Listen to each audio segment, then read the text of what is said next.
नमस्कार प्रिय श्रोता बंधु प्रभात महातो पंडा यूट्यूब चैनल भरसा प्रभाक स्वागत करी मो अरुण कुमार साहू बिलमानपुर ओडगाँ जिला नयागढ़ स्वरचित कविता पाठ कर आशा करे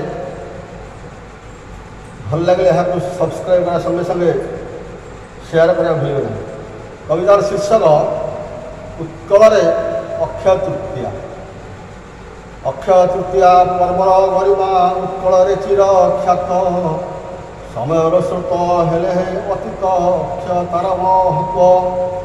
केते जानी यात्रा उत्सव भरा आम उत्कल भूमि आमर पर्व ए जाति गौरव विश्व बड़े प्राय नाही ए पुण्य तिथि शुभ मुहूर्त गंगा माता आगमन घोर जपतप करी भगीरथ कले धरावतरण पाप विनाशिनी पुण्य मंदाकिनी अवतरी धरा कूले सगर असुत देले मुक्तिपथ क्षण निज शक्ति बले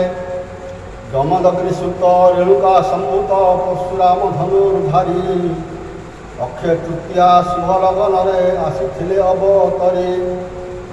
परशुधन धरी क्षत्रिय संहारी रखिले पितांक नाम परशु चलाई रुद्र बुहाई नाम है परशुराम कृष्ण सुदामांक मधुर मिलन अक्षय तृतीया दिन खुद भजा खाई प्रभु तोष हो भरीदेले बहु धन कोटी ओडियार मौड़ मणिक हुए रथ अनुकूल पंडा पुरोहित करी घंटनाद दियंती जे आज्ञामाल यही माटी परे महा आनंदरे ए जाति कृषक भाई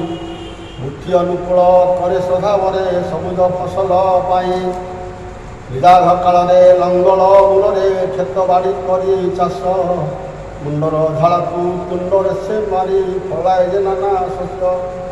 काहांता पहरू हल नहीं चषा अक्षी मुठी धान नहीं मुठा मुठा करी बिहन से बुणे पूजा आराधना करी श्रमदान करी से किसान भाई जगत बुझई अन्न एघरा धामरे फसल फलाई जीवन को करे धन्य जीवन को करे धन्य। जय जगन्नाथ स्वामी जय।